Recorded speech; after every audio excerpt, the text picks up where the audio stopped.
Around the world, river and wetland ecosystems are in a state of decline, with degradation occurring at an alarming rate, more rapidly than any other ecosystem. This video will provide an outline of the important role river and wetland ecosystems play in human and environmental health, and describe the problems faced in managing such a vital yet threatened ecosystem, allowing for sustainable use. We'll take a look at two different damaged and degraded river and wetland ecosystems, the Murray-Darling Basin in Australia and the Kissimmee Basin in the USA, and we'll see how they are approaching the difficult task of restoring health to unhealthy ecosystems. River and wetland ecosystems provide a range of important services that contribute to human well-being and environmental health. Supply of fresh water, supply of fish, water purification, regulation of climate and mitigation of climate change, supporting biodiversity, and providing recreational opportunities. Despite, or perhaps because of their importance, more than 50% of specific wetland types were destroyed in the 20th century in America, Europe, Australia and New Zealand, and many others around the world were degraded. There are many causes of river and wetland degradation and loss. Development of infrastructure, conversion of land, water withdrawal, eutrophication, pollution, over-harvesting and over-exploitation, and the introduction of invasive alien species.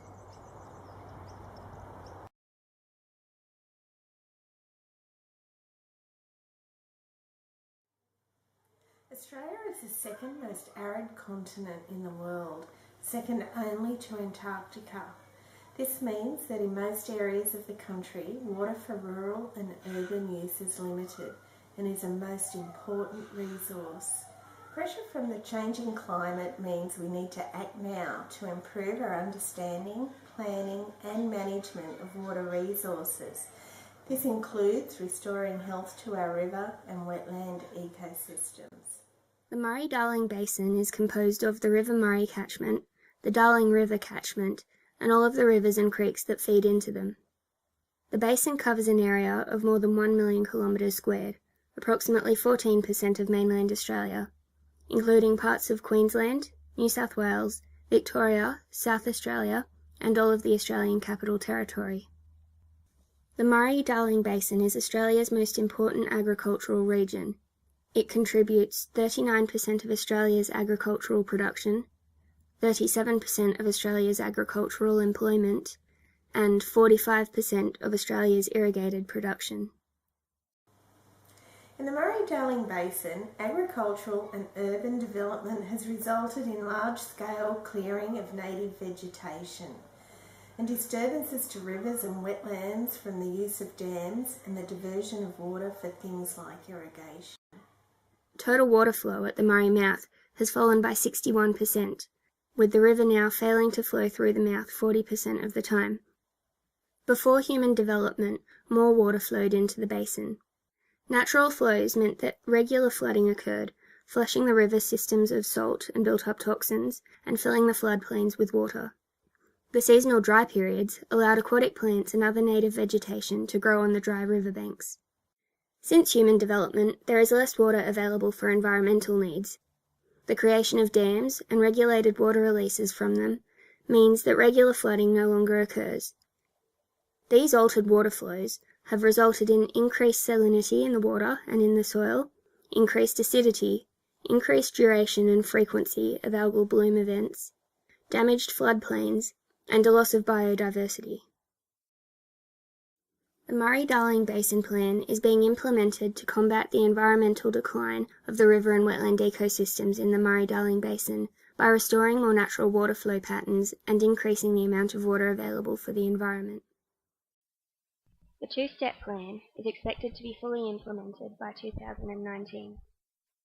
The first phase involves ascertaining the correct balance of water use needed for environmental health and thriving communities and industry.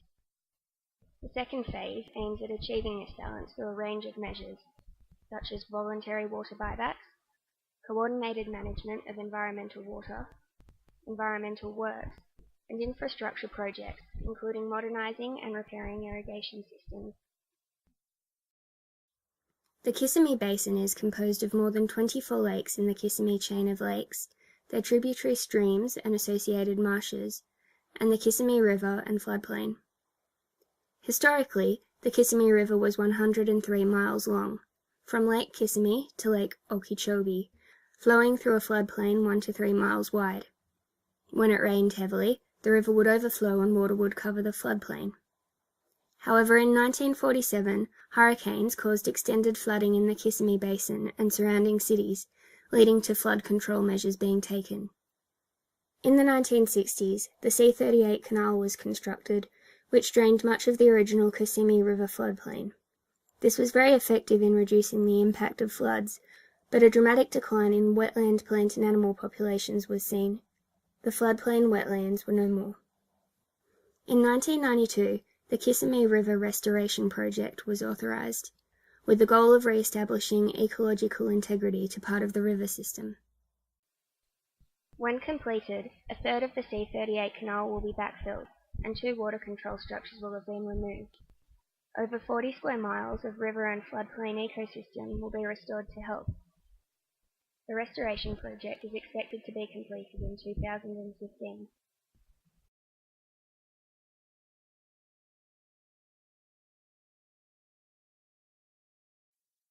The Murray-Darling Basin Plan and the Kissimmee River Restoration Project both use internationally recommended cross-sectoral and ecosystem-based approaches to wetland management, increasing their likelihood of ensuring sustainable development. As the human population continues to grow, and we try to convert the environment to suit our needs, we need to remember the decisions we make now about the use of our wetland resources will affect us in the decades and centuries to come. Trade-offs between human water needs and the needs of the environment must be addressed if we are to continue to enjoy our beautiful river and wetland ecosystems.